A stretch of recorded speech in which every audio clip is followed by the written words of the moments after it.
जाना। ये जो नवधा भक्ति है, श्रवणम कीर्तनम स्मरणम विष्णुर्पाद सेवनम अर्चनम वंदनम दास्यम और सख्य आत्मनिवेदनम, ये 9 प्रकार की जब भक्ति की जाती है तो भगवान की अनन्य भक्ति का जागृत होता है। क्योंकि वही सुनना, वही बोलना, वही देखना, वही अर्चन, वही वंदन, तो अन्य सब छूट जाता है। अन्य जब सब छूट जाए और एकतार भगवान का चिंतन हो तो उसका भार भगवान ले लेते हैं। अनन्यस चिंतयन्तो माम ये जनाः पर्युपासते तेषां नित्याभियुक्तानां योगक्षेमं वहाम्यहम्। भगवान कह रहे जो मेरा अनन्य चिंतन करता है उस भक्त के योगक्षेम का वहन मैं करता हूँ।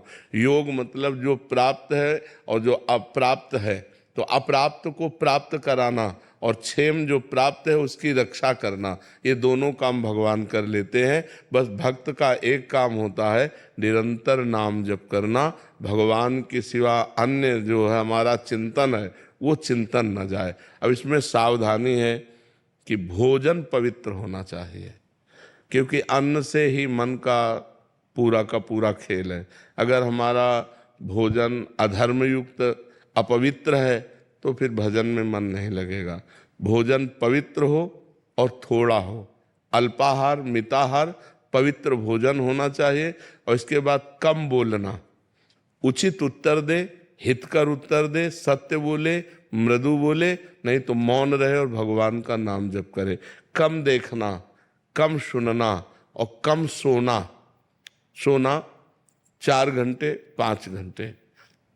नारायण हरि भजन में ये 5 न सुहात, विषय भोग, निद्रा, हंसी, जगत प्रीति, बहुबात, इन 5 बातों का त्याग करने के लिए कहा गया कि बहुत अधिक सोना ठीक नहीं, समय बर्बाद करना है।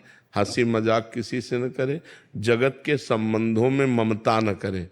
सबकी ममता ताग बटोरी, मम पद मनहि बांध बर डोरी। सबकी ममता को घसीट कर एकमात्र भगवान में, जैसे मीरा जी कहते हैं मेरे तो गिरधर गोपाल दूसरो न कोई। एकमात्र श्री भगवान में ममता, उन्हीं का चिंतन, और हमारा खान पान जितना व्यवहार हो सब भगवान से जुड़कर हो।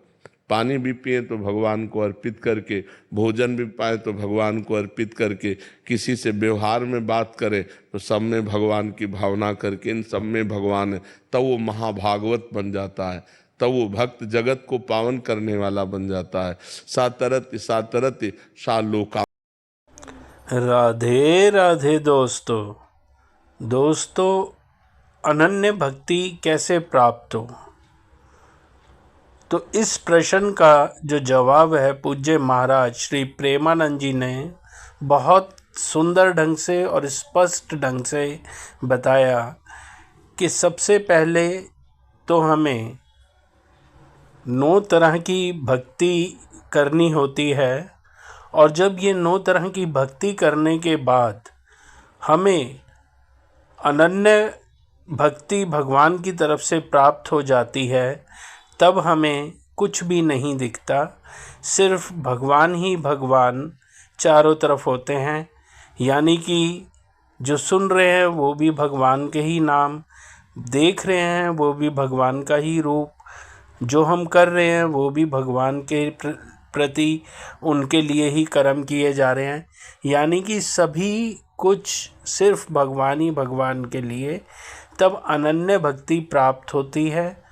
और जब अनन्य भक्ति प्राप्त होती है तब हमें भगवत प्राप्ति की तरफ बढ़ना शुरू हो जाता है हमारा।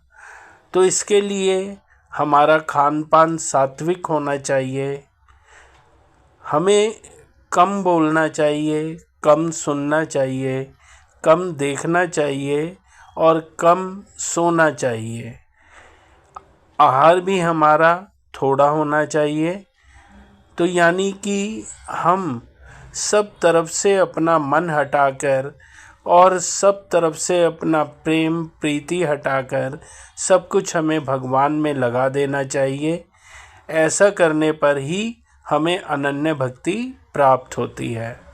तो दोस्तों, यदि आपको वीडियो पसंद आई हो तो इसे लाइक करें, अपने मित्र परिजनों के साथ इसे शेयर करें और हमारे चैनल को सब्सक्राइब करना ना भूलें।